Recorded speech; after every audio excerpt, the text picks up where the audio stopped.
ilmu agama akan mengawasi kita. Sebelum makan, sebelum minum, sebelum berteman, sebelum mencari pendapatan, maka ilmu agama akan berbicara dengan kita. Ini boleh atau ini tidak boleh. Oleh karena itu, ulama mengatakan kita lebih butuh terhadap ilmu agama ini daripada makanan pada saat sangat lapar, air pada saat sangat dahaga, dan juga tempat tidur pada saat kita sangat capek. Ghazwa TV, media dakwah masa kini. Ilmu agama akan mengawasi kita. Sebelum makan, sebelum minum, sebelum berteman, sebelum mencari pendapatan, maka ilmu. Assalamualaikum warahmatullahi wabarakatuh. Innal hamdalillah nahmaduhu wa nasta'inuhu wa nastaghfiruh wa na'udzu billahi min shururi anfusina wa min sayyiati a'malina. May yahdihillahu fala mudilla lahu wa may yudlil fala hadiya lahu.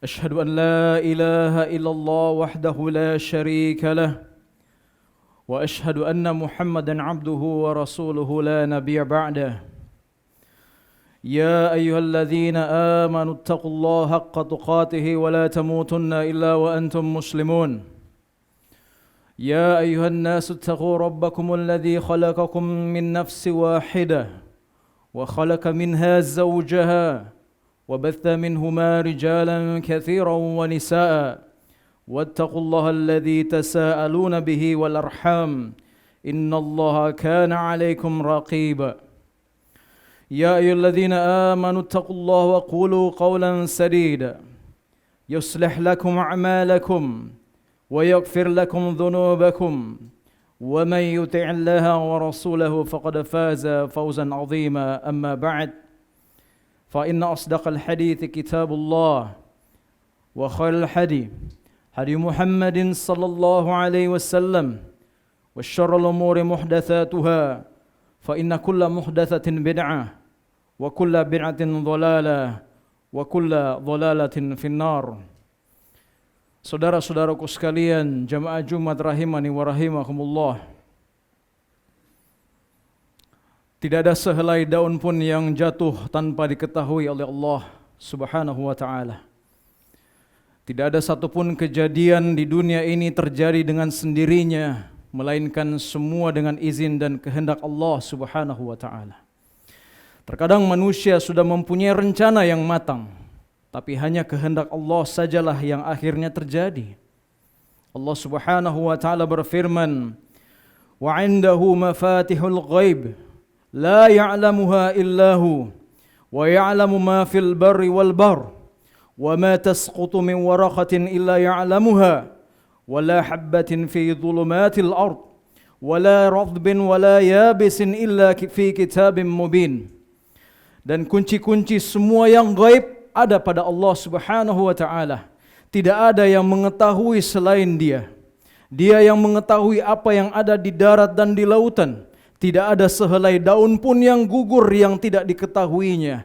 Tidak ada sebutir biji pun dalam kegelapan bumi. Tidak pula sesuatu yang basah atau yang kering yang tidak tertulis di dalam Lauhul Mahfuz. Allah Subhanahu wa ta'ala juga berfirman, "Wa ma tasha'una illa ay yasha Allahu rabbul alamin." Dan kamu tidak akan dapat berkehendak untuk mengerjakan sesuatu kecuali apabila dikehendaki oleh Allah Subhanahu wa ta'ala, Rabb pemilik alam semesta ini. Maka dari sini saudara-saudaraku sekalian, kita camkan bersama-sama bahwa apa yang terjadi pada diri kita dari hal yang tidak kita sukai, apakah itu penyakit atau gangguan-gangguan yang lain yang diakibatkan oleh lingkungan ataupun orang lain, maka semua itu datangnya dengan kehendak dari Allah Subhanahu wa ta'ala. Oleh karena itu, sebagai orang yang beriman, di sini kita sepakat akan hal tersebut. Hanya saja yang sering kita tidak sadari bahwa gangguan-gangguan yang terjadi pada diri kita, yang ditimpakan kepada kita oleh orang lain,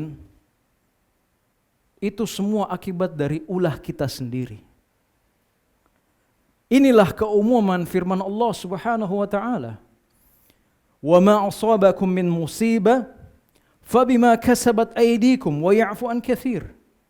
Dan tidaklah musibah menimpa diri kalian, melainkan itu adalah karena perbuatan tangan-tangan kalian sendiri, dan Allah memaafkan banyak dari kesalahan-kesalahan kalian.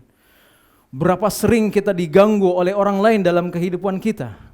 Bahkan tiap hari ada saja yang mengusik kehidupan kita, ada saja yang mengganggu aktivitas kita, ada saja kejadian-kejadian yang membuat kita sedih, galau, stres, dan lainnya. Dan ketika gangguan-gangguan itu datang dari orang lain, kita malah sibuk menyalahkan mereka, kita sibuk mencaci maki mereka, dan bahkan ada sebagian dari kita yang malah sibuk mencari cara untuk membalas dendam kepada mereka. Tapi sangat jarang dari kita yang malah sibuk menyadari bahwa gangguan-gangguan tersebut datang kepada kita, itu adalah akibat dari dosa dan maksiat yang kita sendiri telah lakukan. Sangat jarang dari kita ketika gangguan-gangguan itu datang, kita langsung mengintrospeksi diri. Bisa jadi ada perbuatan dosa yang telah kita lakukan. Inilah peringatan dari Allah ketika Allah Subhanahu wa taala berfirman, "Falyahdharil ladzina yukhalifuna an amrih an tusibahum fitnah aw yusibahum adzabun alim." Maka hendaklah takut. Sebaiknya orang-orang takut yang suka menyalahi atau menyelisihi perintah Allah, yang suka menjalankan larangan-larangan Allah, larangan Rasulullah sallallahu alaihi wasallam. Mereka akan ditimpa dengan cobaan atau azab yang pedih. Bukankah sering kita dapati di rumah tangga kita, istri kita tiba-tiba mengoceh, melakukan hal-hal yang menjengkelkan, atau anak-anak kita tidak patuh kepada orang tuanya, tetangga kita melakukan sesuatu yang mengganggu kita, atau bahkan ketika kita di jalan sedang berkendaraan, ada saja gangguan-gangguan dari orang lain yang mengganggu diri kita. Kemudian kita menyalahkan mereka, mencaci mereka, atau bahkan membalas perbuatan mereka.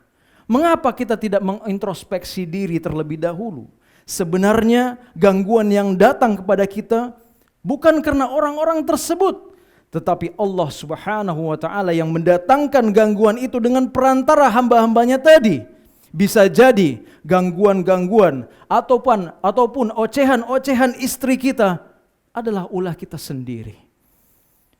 Makanya sebagian salaf rahimahumullah ta'ala berkata, demi Allah, sungguh saya bisa mengetahui perbuatan maksiat saya dari perangai istriku dan mogoknya tungganganku. Saya bisa mengetahui perbuatan maksiatku dari perangai istriku dan mogoknya kendaraanku. Bahkan dosa yang kita lakukan saat ini, yang mungkin kita anggap remeh, yang mungkin kita tidak merasakan akibatnya pada hari ini atau dalam waktu dekat, ketahuilah bahwa dosa tersebut akan berdampak di kemudian hari. Imam Ibnu Qayyim rahimahullah ta'ala berkata dalam kitabnya Ad-Dawa' Ad-Dawa', janganlah tertipu ketika engkau tidak melihat efek dosa pada saat engkau melakukannya pada saat itu. Terkadang efek dosa itu engkau akan rasakan setelah 40 tahun. Mungkin kita melakukan perbuatan-perbuatan yang mengganggu atau mengusik orang lain, yang bagi diri kita itulah hal yang sepele, tapi itu tetap termasuk perbuatan dosa yang Allah akan timpakan kepada diri kita dampaknya di kemudian hari. Mungkin kita suka mengambil HP teman kantor kita, menyembunyikan sepatunya, dompetnya, yang bagi kita mungkin dipakai sebagai bahan tertawaan dan candaan, tetapi bisa jadi hal tersebut akan menimpa diri kita di kemudian hari, atau bahkan menimpa keluarga, istri atau anak-anak kita. Seorang suami yang mendapatkan penghasilannya dari harta haram, memakan riba, harta judi dan sebagainya, akan terasa dampak dari dosanya ketika anak-anaknya sudah tumbuh besar. Makanya jangan heran mereka akan tumbuh sebagai seorang pembangkang, tidak mau taat kepada orang tuanya, apalagi taat kepada Allah Subhanahu wa taala. Hampir semua anak-anak sekarang yang merokok, narkoba, meminum khamar, seks bebas, semuanya diawali dengan orang-orang tuanya dulu, yang dulunya adalah perokok, pelaku narkoba, peminum khamar, dan pezina juga. Ingatlah saudara-saudaraku sekalian, sekecil apapun dosa kita, itu semua akan dibalas oleh Allah Subhanahu wa taala. Wa may ya'mal mithqala dzarratin syarran yarah, dan barang siapa yang mengerjakan perbuatan buruk sebesar biji sawi, niscaya dia akan melihat balasannya. Dan terakhir, ingatlah saudara-saudaraku sekalian, hendaklah setiap diri kita mengetahui bahwasanya perbuatan maksiat itu akan terlihat pada wajah dan ucapan para pelakunya. Tidak ada satupun rahasia yang disembunyikan, melainkan Allah akan memasang bungkusnya. Jika baik, maka baik pula tutupnya, dan jika jelek, maka jelek pula tutupnya. Oleh karena itu Allah Subhanahu wa taala berfirman kepada nabinya Muhammad sallallahu alaihi wasallam, "Walau nasya'u la araynakahum fala araftahum bisimahum wa la ta'rifannahum fi lahnil qaul wallahu ya'lamu a'malakum." Dan kalau kami menghendaki, niscaya kami perlihatkan mereka kepadamu sehingga kamu benar-benar dapat mengenal mereka dengan tanda-tandanya, tanda-tanda orang yang melakukan perbuatan dosa, dan kamu benar-benar akan mengenal mereka dari kiasan-kiasan perkataan mereka, dan Allah mengetahui perbuatan-perbuatan kalian semua.